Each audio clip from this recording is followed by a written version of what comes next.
And Coach Huntrods, it's time to run the play. I want you to draw it up on the board for me, show me how to execute. Let's go to the board to look at this example of dollar cost averaging.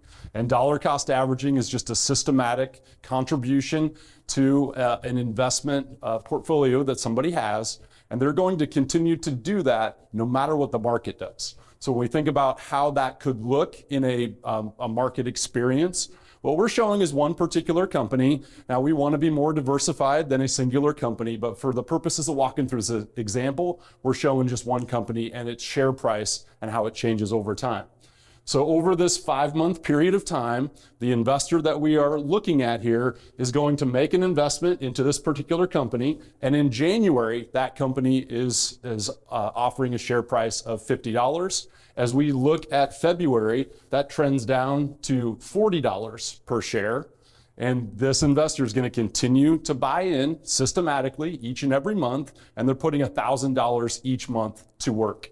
Now in March, we see that this company continues to trend down. It's trading at $25 per share. The investor continues to put money in at $25 per share. And then this company kind of rebounds. As we look out to April, we go up to $35 a share. And then by May, we are actually back up to our previous price in January of $50 per share. So we see that the market goes down, or this particular company goes down, goes back up. It doesn't change that dollar cost averaging strategy that this particular investor is utilizing. Now we start to think about the impact of, okay, we've made those contributions. What does that add up to? And one way that we can start to look at that is just how many shares we were able to purchase during that time period. You see that when the share price was $50 in January, that was able to purchase 20 shares of that particular company.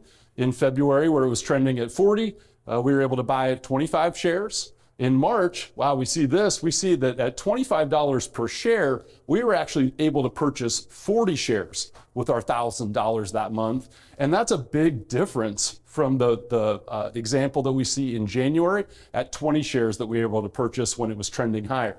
But we can see the total shares, as we add those up, ends up being 133.5 shares during this 5-month period of time, where the investor that we're looking at in this example had contributed a total of $5,000. Now, we really want to think back to this March example, where it's trending at $25. We were able to purchase twice as many shares as we were able to in January with our $1,000. We really were able to purchase those shares on sale, is a way that we can start to think about that. But overall, over this 5-month period of time, we see that we were able to purchase 133.5 shares, which leads to a total cost of $37.45 on average per share. Now, if we were to look at an example and say, what if we didn't do dollar cost averaging? What could that potentially look like? And in this example, we're just going to say that this investor is going to put that $5,000 in one singular event, and they're just going to pick May. They don't necessarily know what that particular share is going to be trending at in that month. They just know they want to get an investment in the market, and so they choose May. They could easily choose January. Either way, they're going to be making that investment at $50 per share. So we see that they're only able to purchase 100 shares. Very different from the example that was utilizing dollar cost averaging. And this just starts to show that impact that can happen over time.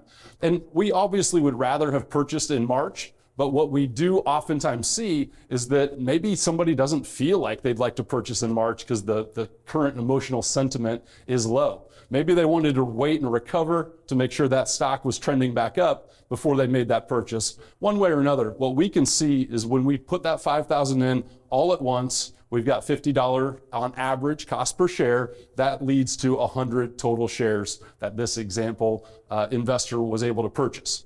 A very big difference, averaging $50 per share versus our dollar cost averaging example that was more like $37.45 per share. Because we were able to, in this dollar cost averaging example, purchase those shares on sale, like I mentioned, that was able to get us a lot more investment for our money. We were able to purchase 133.5 shares compared to, without dollar cost averaging, only 100 shares.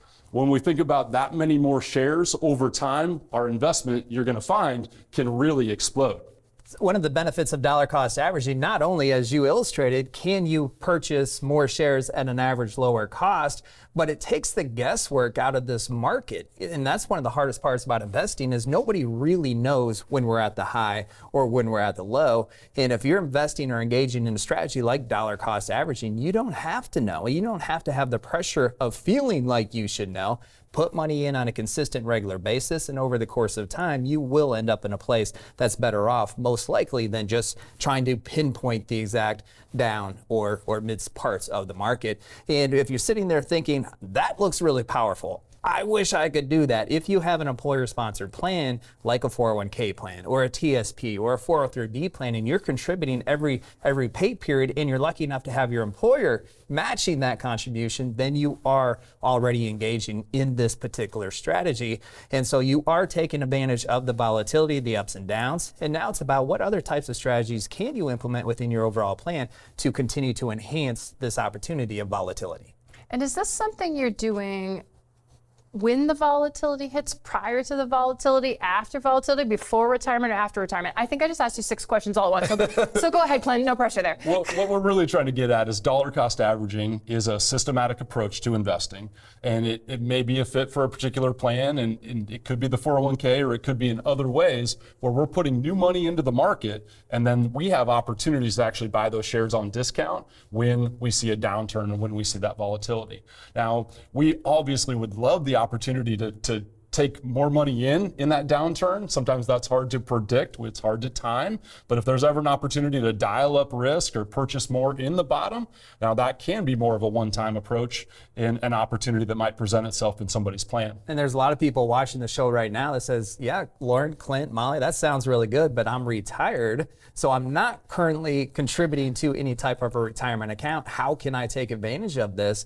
Within the plans that we built for the families and individuals that we serve, we incorporate a dollar cost averaging strategy. So when the market's good, yep, we're happy with what's going on the upside, but when the market's bad, we're not losing on that particular piece of the portfolio, and we can take a piece out of that, put it back in when the market is low, and then that way this element of the portfolio didn't receive any of the down, but it will receive most of that up eventually when the market does come back up. So even if you're retired, this can be a really effective strategy, but you have to put the plan in place. And this element of the planning, to answer your question, Molly, needs to take place prior to the market really going down. But almost everybody, all of the above, right? Before the market volatility, after the market, during, this strategy can be highly effective. You just have to have an effective plan for it. Thanks for watching. If you like this clip, check out the full episode right here. We'd love to keep you in the loop. Hit subscribe to be connected with other pre-retirees just like you who are looking for engaging and entertaining retirement strategies.